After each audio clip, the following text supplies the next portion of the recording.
Continuamos con Travesía Agropecuaria.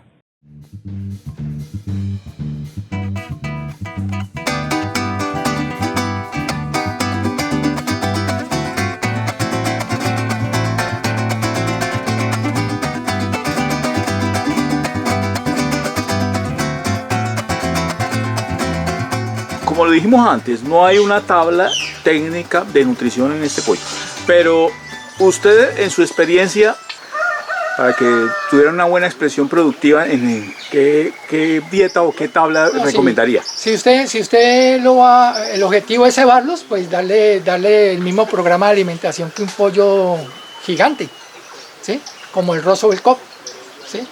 Una comida preiniciador que se le da en la primera semana, un iniciador que se le da por ahí hasta el mes, y de ahí para allá cebarlo con una comida de engorde hasta los 45 o 60 días inclusive, para sacar un pollo tipo amarillo que ya lo hay en el mercado hace muchos años, ¿sí? Que él tiene un valor agregado con relación al pollo blanco para tipo asadero, ¿sí? Sí. Entonces eso depende pues del objetivo que busque en sí el emprendedor. Porque, pues, como le estaba diciendo, y el doctor mismo dijo, este es un pollo criollo mundial, no es un pollo criollo que digamos que es peruano, porque No. usted acá, como me acaba de dar cuenta, ahí encontró un poco de especies que, Sí, en cambio, claro, como el pollo blanco, que es el cod, el ross, que ya es está purificados. seleccionada una raza pura. Líneas ya establecidas puras para cebar. ¿Sí? En cambio, acá hay una mezclonancia. Aquí hay unas diferencias fenotípicas entre los animales que le llaman los peruanos el pollo peruano. Y dependiendo del objetivo que tenga el productor, pues si lo va a cebar, pues dele una formulación para pollo de engorde y lo ceba, ¿sí? Engalponado, sin que queme calorías y que coma verduras, ni rebusque en patio, ni nada de eso, y lo va a engordar. De pronto tocaría mirar si es más rendidor que en sí que el pollo Russell Cup, ¿sí? Engalponado. Engalponado, sí. Porque lo que se busca es que el pollo no se esté moviendo para que no pierda peso. Eso es de lógica, ¿no? Exacto. ¿Sí? Usted ha visto que la avicultura a nivel de ceba de pollo hay en climas cálidos hay entre 8 y 10 pollos por metro cuadrado, ¿sí? Sí. Entonces, si lo suelta, pues lo poquito que se ganan en peso allá lo van a perder en el patio. Bueno. Y el objetivo es cebarlos, que no se muevan, mejor dicho. ¿Sí? Ese es el objetivo de Si cebar. tiene un objetivo diferente, que es permitir la fecundación de las hembras y sacar huevo fértil y llevarlo a incubación y sacar pollito y proliferar la especie así como está, pues es otro objetivo. Ya es diferente, debe de tener las gallinas unas dietas diferentes, ¿sí? Que es una dieta de postura, mínimo del 16 al 16,5 de proteína cruda, ¿sí? Y el pollo como tal sí darle una dieta de engorde, que es una comida que está entre el 18-19% de proteína cruda. Bueno, ahí hay un punto controversial, porque muchos emprendedores, muchos avicultores, pequeños agricultores, le dan patio a estos pollos, a estas aves, para el tema del sabor de la carne, para que tengan una textura y un sabor más parecido a campo. Al contrario, cuando está engalponado, consumiendo solamente concentrado, diseñado para engordarlo, es un sabor diferente. Sí, claro, de todas maneras los animales adquieren el sabor dependiendo de lo que estén alimentando. Ellos son lo que comen. Sí, ellos son lo que comen en sí, claro. Lo mismo el sabor del huevo también lo da también lo que comen las gallinas. Si usted pone a comer gallinas orégano, los huevos le van a saber a orégano. Si le da harina de pescado en una proporción por encima del 12% en la fórmula, el huevo le va a saber a pescado. Lo mismo el pollo si tiene una formulación elevada en proteína de tipo pescado, le va a saber a pescado, ¿sí? Así esté engalponado o en patio. Así esté engalponado o esté en patio, pero la diferencia de la gallina campesina es que como se rebusca tanto, entonces adquiere muchos ingredientes que en verdad no se los va a dar el concentrado, porque las dietas básicas de concentrado se limitan a maíz, torta de soya hoy en día, porque ya ni harina de carne ni harina de sangre utilizan para estas formulaciones, por el problema de las vacas locas, han evitado utilizar las fábricas de concentrado productos animales, proteína de tipo animal. Entonces utilizan lo básico, que es maíz, un cereal y torta de soya, que es una proteína de tipo vegetal de muy buena calidad. Pero en sí toca llevar una relación muy estrecha entre proteína y energía, porque si no la formulación no, con relación a los requerimientos en sí de las aves como tal. Viendo usted este pequeño emprendimiento de los pollos con patio y todo, ¿va bien? ¿Va bien a buen ritmo con la dieta? Sí, debe cambiar sí, las formulaciones que tiene, porque han sido hechas pues empíricamente. ¿Sí? ¿Recomendaría?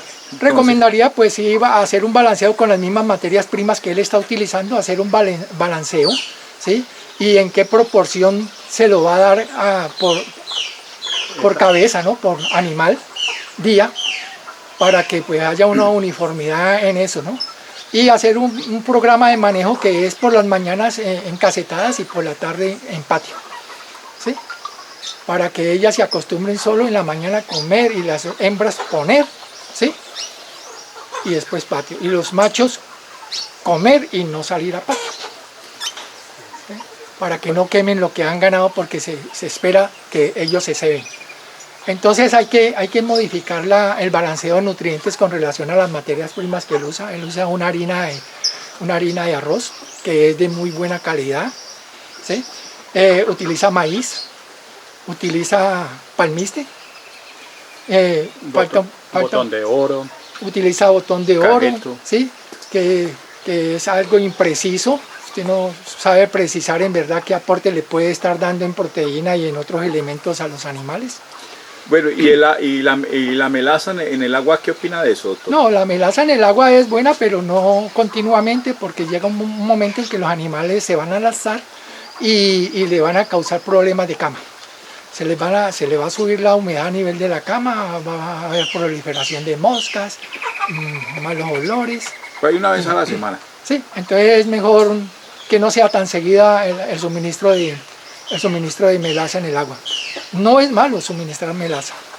Pero hay un programa, en un programa pasado de Travesía Agropecuaria, en un pequeño modelo de producción, el avicultor aplicaba ajo y ají en el agua 3 veces a la semana.